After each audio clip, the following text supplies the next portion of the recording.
নমস্কাৰ ছাত্ৰ-ছাত্ৰীসকল তোমালোকক মই স্বাগতম জনাইছো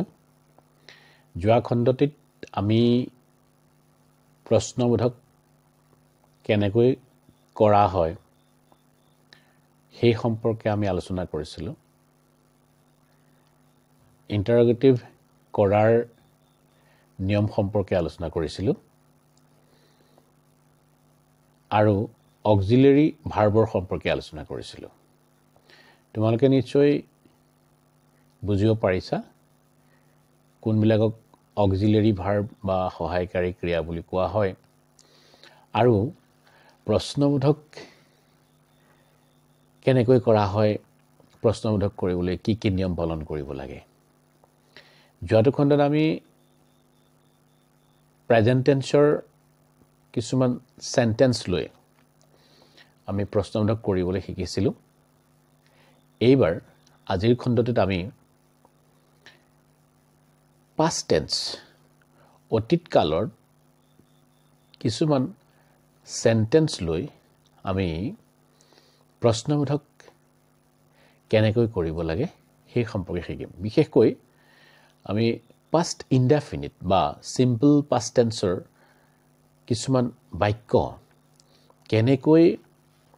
প্ৰশ্নবোধক কৰিব পাৰি সেই সম্পৰ্কে আজি আলোচনা কৰিম কিন্তু তাৰ আগতে মই তোমালোকক এটা কথা পুনৰবাৰ অনুৰোধ জনাব বিচাৰিছো যে এতিয়ালৈকে যিমানবিলাক এপিসোড বনোৱা হৈছে খণ্ড বনোৱা হৈছে প্ৰিপজিশনে হওক ইন্টাৰোগেটিভে হওক বা কাইন্ডস অফ সেন্টেন্স এই সম্পৰ্কে যি ভিডিও বনোৱা হৈছে সেই ভিডিও সমূহত মই আশা কৰা ৰূপে তোমালোকৰ পৰা সহাৰি পোৱা নাই কোনে হয়তো ভিডিওটো চাইছে কোনো ধৰণৰ কমেন্ট কৰা নাই লাইক কৰা নাই এটা কথাটো হল খুব সঁচা কথা এটা মই ক'বলৈ ওলাইছো যে ইউটিউবে ভিডিওবিলাক চলাই ৰাখিব তেতিয়াহে যেতিয়া চাই থকা দৰ্শকসকলে ভিডিওটো ভাল পাইছে নে বেয়া পাইছে কমেন্ট কৰিব কিবা যদি তাত হালহলনি কৰিবলগীয়া আছে শুদ্ধ কৰিবলগীয়া আছে সেই সম্পৰ্কে বুজাই ক'ব লাইক কৰিব শেয়াৰ কৰিব তেতিয়াহে ভিডিও এটা চলিব বা সেই চেনেলটো চলাই ৰখাত সুবিধা হয় সেয়েহে মই তোমালোকক পুনৰবাৰ অনুৰোধ কৰিছো তোমালোকে চেনেলটো সাবস্ক্ৰাইব কৰিবা লাইক কৰিবা কমেন্ট কৰিবা তেতিয়া আমি পৰৱৰ্তী ভিডিওবিলাক বনাই যাবলৈ ইংৰাজী ব্যাকৰণৰ পৰৱৰ্তী পাঠবিলাক আমি কৰি যাবৰ কাৰণে তোমালোকলৈ আগবঢ়াই যাবৰ কাৰণে আমি মানসিক শক্তি লাভ কৰিম ঠিক আছে তেনেহলে আমি আজিৰ যেটো প্ৰশ্নবোধক বাক্য কৰাৰ নিয়ম অৰ্থাৎ প্ৰশ্নবোধক কৰিবলৈ দিয়া বাক্যটো past indefinite tense বা simple past tense থাকিলে কেনেকৈ কৰিবলৈ সেই সম্পৰ্কে আমি আলোচনা কৰোঁ আমাক যদি প্ৰশ্নবোধক কৰিবলৈ দিয়া বাক্যটো past tense থাকে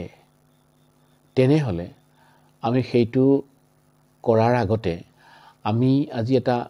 আৰু বেলেগ কথা প্ৰথমতে আলোচনা কৰি লওঁ সেইটো হৈছে আমি পাৰ্সন আৰু নাম্বাৰ চিনি পাব লাগিব বিশেষকৈ ইংৰাজী ব্যাকৰণত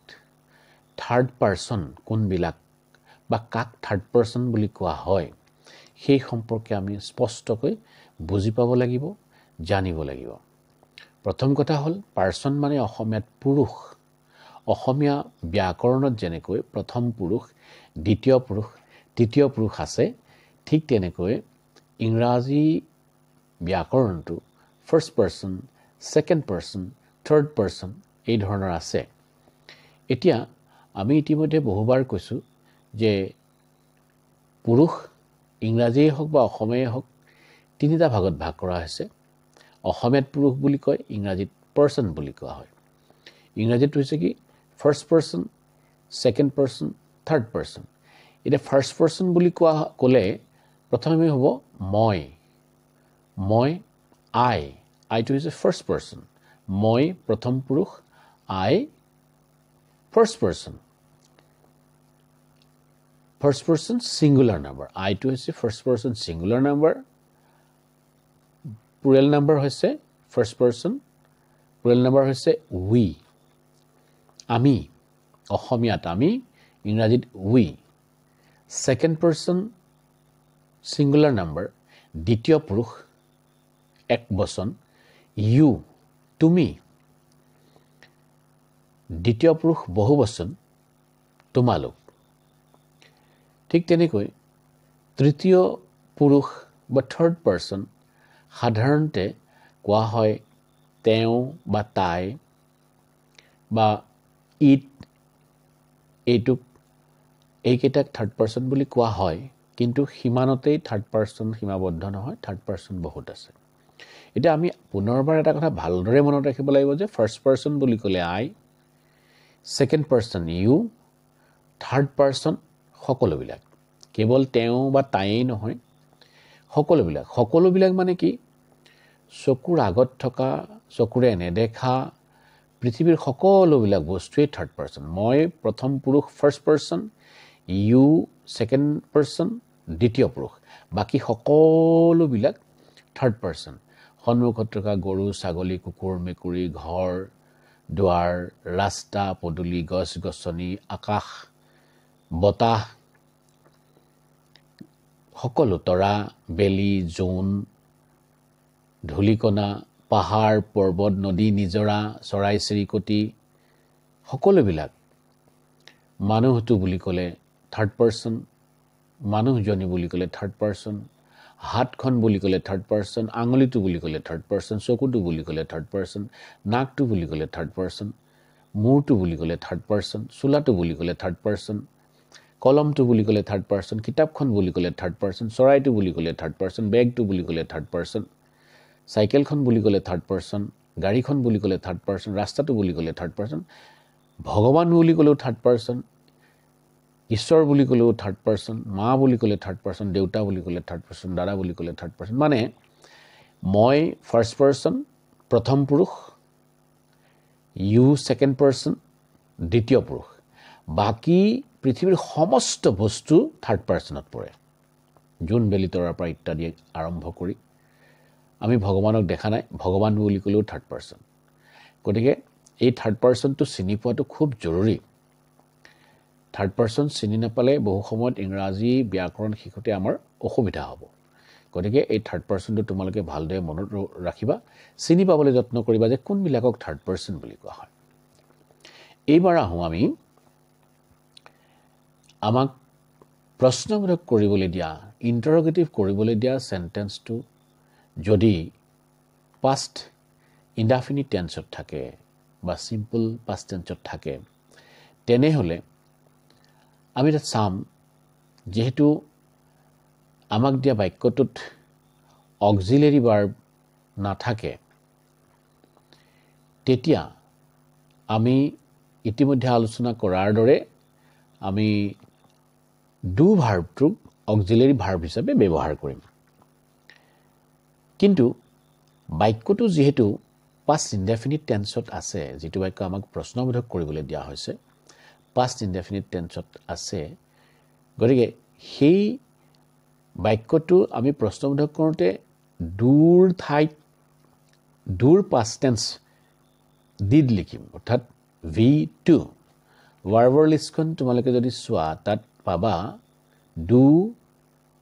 v1 ডু অৰ্থাৎ প্ৰেজেন্ট টেন্সৰ কাৰণে ডু v2 অৰ্থাৎ past টেন্সৰ কাৰণে did আৰু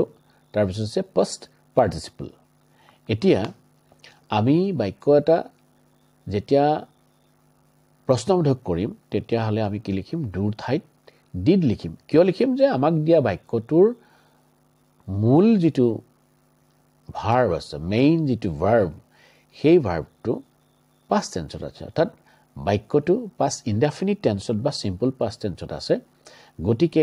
তাত যেহেতু অক্সিলাৰি ভাৰ্ব নাই তেতিয়ালে তাক প্ৰশ্নবোধক কৰোঁতে আমি ডু ভাৰ্বৰ সহায় লম ডু ভাৰ্বৰ সহায় লওঁতে কিন্তু বাক্যটো পাষ্ট টেন্সত থকাৰ কাৰণে আমি ডু ভাৰ্বটো নিলিখি তাৰ পাষ্ট ফৰ্ম যিটো পাষ্ট টেন্স ফৰ্ম যিটো ডিড সেই কথাটো লিখিম সেইটো আমি বাক্যটোৰ সন্মুখত লিখিম ইতিমধ্যে সেই ধৰণৰ প্ৰশ্নবোধক কেনেকৈ কৰা হৈছে আমি শিকি আহিছোঁ তথাপিও কৈছোঁ যে আমি সেই ডিড আমি পাষ্ট টেন্সটো আমি কিয়ত লিখিম বাক্যটোৰ সন্মুখত লিখিম আৰু তাৰ পাছত আমি তাৰ সাবজেক্টটো লিখিম যেতিয়াই আমি ডিড লিখিম তেতিয়া মেইন যিটো ভাৰ্ব পাষ্ট টেন্সত আছিল অৰ্থাৎ আমাক প্ৰশ্নবোধক কৰিবলৈ দিয়া বাক্যটোৰ যিটো মেইন ভাৰ্ব সেই ভাৰ্বটো পাষ্ট টেন্সৰ পৰা প্ৰেজেন্ট ফৰ্মলৈ আমি সলনি কৰি লিখিব লাগিব সেইটো কথা মনত ৰাখিব লাগিব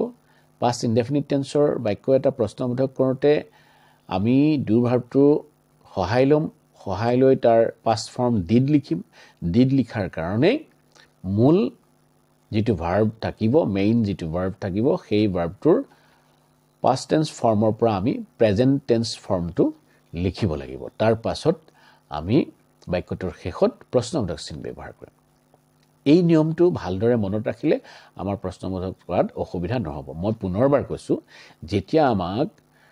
পাষ্ট ইনডেফিনিট টেন্সত থকা সেন্টেন্স এটা আমাক প্ৰশ্নবোধক বা ইন্টাৰোগেটিভ কৰিবলৈ দিব তেতিয়া আমি বাক্যটোত যেহেতু অক্সিলাৰি ভাৰ্ব নাথাকিব সেই অক্সিলাৰি ভাৰ্ব নথকাৰ কাৰণে আমি প্ৰশ্নবোধক কৰিবলৈ আমি ডু ভাৰ্বটোৰ সহায় ল'ম আৰু ডু ভাৰ্বৰ সহায় ল'ম যদিও তাত কিন্তু আমি ডু নিলিখো ডিড লিখিম অৰ্থাৎ ডু ভাৰ্বৰ পাষ্ট ফৰ্ম ডিড লিখিম ডিড লিখাৰ কাৰণে মূল সেন্টেন্সটোত থকা মূল যিটো টেন্স অৰ্থাৎ মূল ভাৰ্বটোৰ যিটো টেন্স সেই ভাৰ্বটো আমি পাষ্ট টেন্সৰ পৰা আমি প্ৰেজেন্ট টেন্সলৈ সলনি কৰি লিখিব লাগিব সেই কথাটো তোমালোকে ভালদৰে মনত ৰাখিবা আৰু দুবাৰমান অনুশীলন কৰিলে কথাটো মনত ৰাখিবলৈ সহজ হ'ব বৰ এটা কঠিন নহয় এইবাৰ আমি এই কথাটো এটা উদাহৰণৰ জৰিয়তে বুজিবলৈ চেষ্টা কৰিম উদাহৰণটো আমি লৈছো Anil went to school Anil went to school ইয়াত আমি চাওঁ অক্সিলাৰি ভাৰ্ব নাই গতিকে আমি ডুৰ সহায় ল'ম বাক্যটো পাষ্ট ইনডেফিনিট টেন্সত থকাৰ কাৰণে আমি ডু নিলিখি ইয়াত ডিড লিখিম did Anil go to school did লিখাৰ কাৰণে সাবজেক্ট অনিল লিখিলো লিখাৰ পাছত আমি মেইন ভাৰ্বটো প্ৰেজেন্ট টেন্সত লিখিছো did Anil go to school আৰু এটা বাক্য লওঁ দি হান্টাৰ killed the tiger শিকাৰীজনে বাঘটো মাৰিছিল দি Hunter killed the tiger did the hunter kill the tiger পিছত আমি question mark sign of interrogation দিম ঠিক তেনেকৈ আৰু এটা যদি আমি বাক্য লওঁ he gave me a pen he gave me a pen এই বাক্যটো আমি যেতিয়া ইন্টাৰোগেশন কৰিম ইন্টাৰোগেটিভ কৰিম তেতিয়াহলে আমি লিখিব লাগিব did he give me a pen did he give me a pen did লিখিলো সেই কাৰণে gave ৰ ঠাইত ইয়াত কি হল প্ৰেজেন্ট ফৰ্ম ভাৰ্বৰ প্ৰেজেন্ট ফৰ্ম give হৈছে আকৌ এটা যদি আমি বাক্য লওঁ সেই বাক্যটোত আমি পুনৰবাৰ একেটাকে পাম যে Anil wrote a letter Anil wrote a letter অনিলে এখন চিঠি লিখিছিল did Anil write a letter এনেকৈ আমি যদি বাক্যবিলাক ভালদৰে নিৰীক্ষণ কৰোঁ ভালদৰে বুজি পাবলৈ যত্ন কৰোঁ যে বাক্যটো কোন টেন্সত আছে যদি পাষ্ট ইনডেফিনিট টেন্সত আছে তেতিয়াহলে আমি বাক্যটো প্ৰশ্নবোধক কৰোঁতে ডুৰ সহায় ল'ম আৰু বাক্যটো পাষ্ট টেন্সত থকাৰ কাৰণে আমি ডুৰ পৰিৱৰ্তে ডিড লিখিম আৰু ডিড লিখাৰ কাৰণে মেইন ভাৰ্বটো পুনৰবাৰ আমি পাষ্ট টেন্সৰ পৰা প্ৰেজেন্ট টেন্সত লিখিম এইটোৱে হৈছে প্ৰেজেন্ট পাষ্ট ইনডেফিনিট টেন্সৰ এটা সেন্টেন্স কেনেকৈ প্ৰশ্নবোধক কৰিব লাগে তাৰ নিয়ম গতিকে তোমালোকে নিশ্চয় কথাটো বুজি পাইছা না নাই কিবা অসুবিধা পাইছা নেকি কি অসুবিধা পাইছা সেই সকলোখিনি কথা লিখি কমেন্ট কৰি মোলৈ লিখিবা মই পুনৰবাৰ আলোচনা কৰিম ঠিক আছে